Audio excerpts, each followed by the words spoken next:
జగిత్యాల జిల్లా మాల్యాల మండలం కొండగట్టు శ్రీ ఆంజనేయ స్వామి ఆలయంలో గతేడాది జరిగిన చోరీ కేసులో దేవాదాయ శాఖ అధికారులు ఇప్పటివరకు ఎలాంటి చర్యలు తీసుకోలేదు.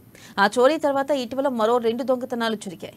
అయితే వరుస చోరీలో ఆలయ ప్రతిష్టను దెబ్బతీస్తున్న ఫౌండర్ ట్రస్ట్ చైర్మన్ హుండీ లెక్కింపులో చోరీకి పాల్పడ్డ చర్యలు తీసుకోకపోవడంతో సర్వత్రా విమర్శలు వెల్లువెత్తుతున్నాయి. ఇప్పటికైనా కట్టుదిట్టమైన భద్రతా ఏర్పాట్లు చేయాలని, ఆంజన్న దర్శనానికి వచ్చే లక్షలాది భక్తులకు భరోసా కల్పించాలని భక్తులు కోరారు.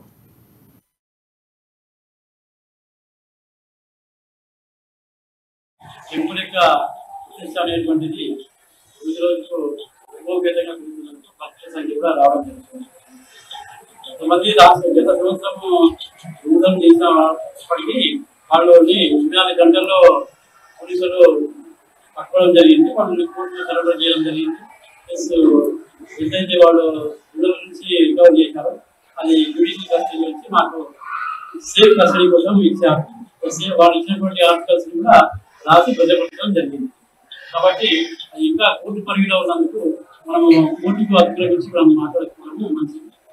చిన్న చిన్న దొంగలు అయినప్పటికీ వాటి ఎప్పుడప్పుడు 24 గంటలు సీసీ కెమెరాల యొక్క నిఘాలో ఉన్నది కాబట్టి